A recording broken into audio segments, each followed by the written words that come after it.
Olá! O papo literário de hoje é com o produtor rural Fernando Dornelles Pons. Ele é coautor do livro Cavalo Crioulo, Evolução no Tempo. Obrigada por aceitar o nosso convite de participar do papo literário. Seu Fernando, antes de a gente falar do livro propriamente dito, queria saber se o senhor tem alguma lembrança de quando começou o seu contato com a raça crioula. Bom, eu com cavalo em geral, eu desde que tenho conhecimento da minha existência, quer dizer, 3, 4, 5 anos. Depois da raça crioula, que eu prestei mais atenção e já deveria ter uns 10, 12 anos. Que até por sinal eu achava um animal muito feio. O cavalo crioulo era muito feio. E gostava mais dos outros cavalos, cruz inglesa, que tinha lá na fazenda. E quando é que o senhor começou a se apaixonar pela raça aqui? Aí, na verdade, eu comecei a criar em 1976, que eu adquiri assim, 4 éguas, todas de origem Martins. E depois, com a entrada do cavalo chileno, do Horneiro, aí eu mergulhei. Aí nós conseguimos fazer um redesenho da raça, que se tornou um cavalo bonito, que não era na época. O Horneiro que o senhor cita é o cavalo que ganhou o primeiro freio de ouro? Não, é o pai do que ganhou o primeiro freio de ouro. Que era o seu Wilson, né? O Souza, que era o ginete. Esses dias ele foi entrevistado. O Itaí Tupambaé. Uhum. E o que mudou dos cavalos que o senhor conhecia antes para esse, a partir do Horneiro? Os cavalos antes do cavalo chileno, eu vou falar do cavalo chileno, em geral, eles tinham um pescoço muito grosso, eram feios de cabeça, curtos, despegados do chão, que a gente chama, longe do chão, né? Uma garupa muito feia também, a garupa arredondada, excessivamente arredondada.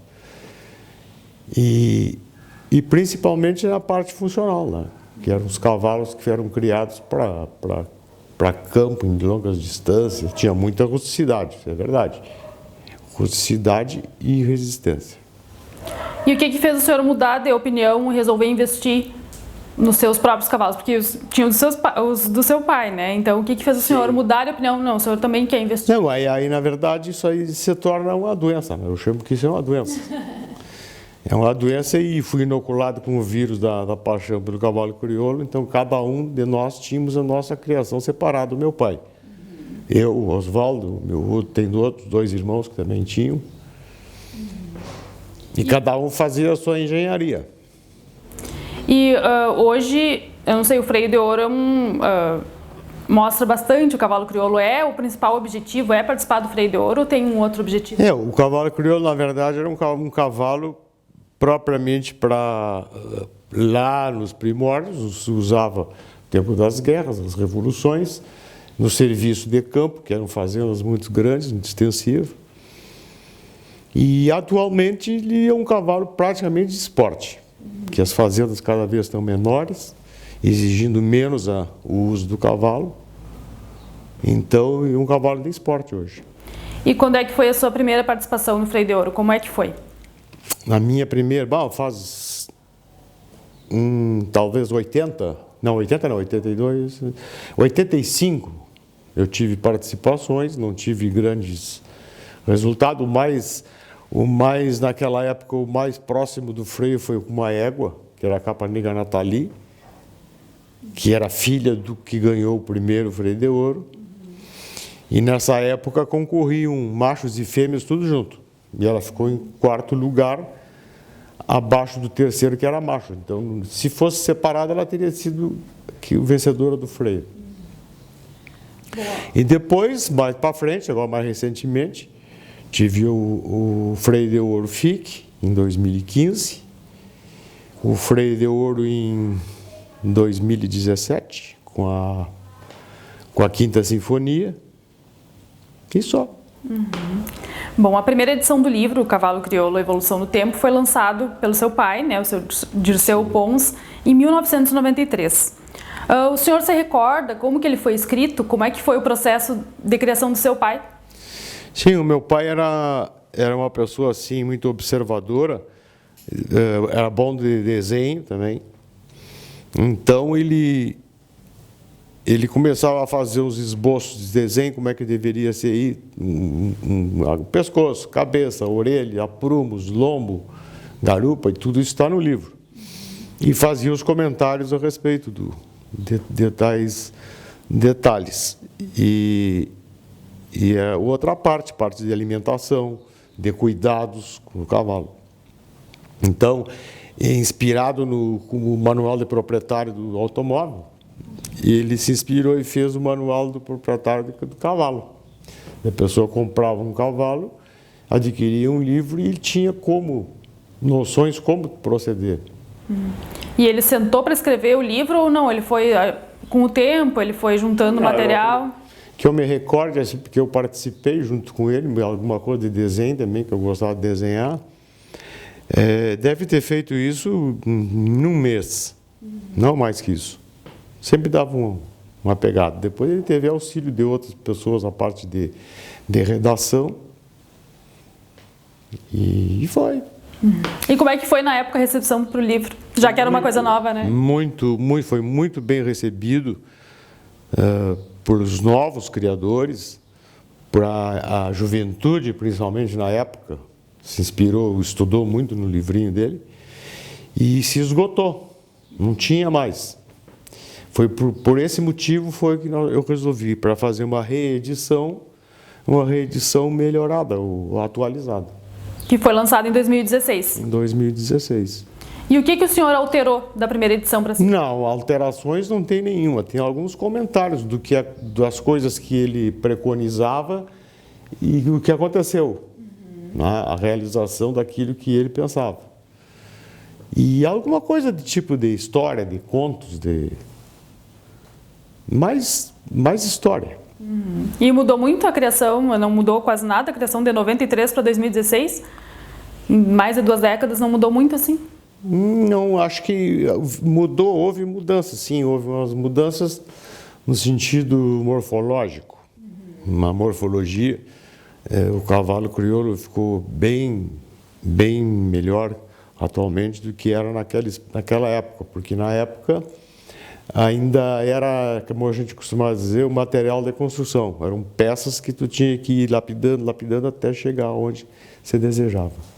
E o senhor mantém os hábitos dele, assim, de anotar, de observar, de desenhar, ou o senhor abandonou? Não, atualmente não. Hoje já não tem mais com a tecnologia, hoje até nem entende e tira a fotografia. E como que foi o seu processo produtivo dessa parte que o senhor acrescentou no livro? Quanto tempo o senhor levou? Também, foi no ligeirão, assim. Foi no ligeirão. Até foi a Estela Fachin foi a que me incentivou e me auxiliou na montagem desse livrinho. E tem algum motivo especial para ter o lançamento em 2016? Alguma data especial? Ou foi um momento que o senhor achou oportuno, assim? Foi um momento foi durante um evento, uma exposição, uma coisa assim, foi.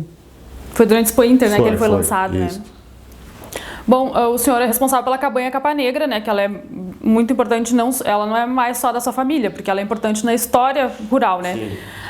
Como é que é para o senhor administrar um empreendimento assim, que ele também é de pessoas que o senhor nem conhece, né? Porque ele influenciou na vida de muitas pessoas, que trabalharam com vocês, enfim, e a história, né, de vocês. Claro.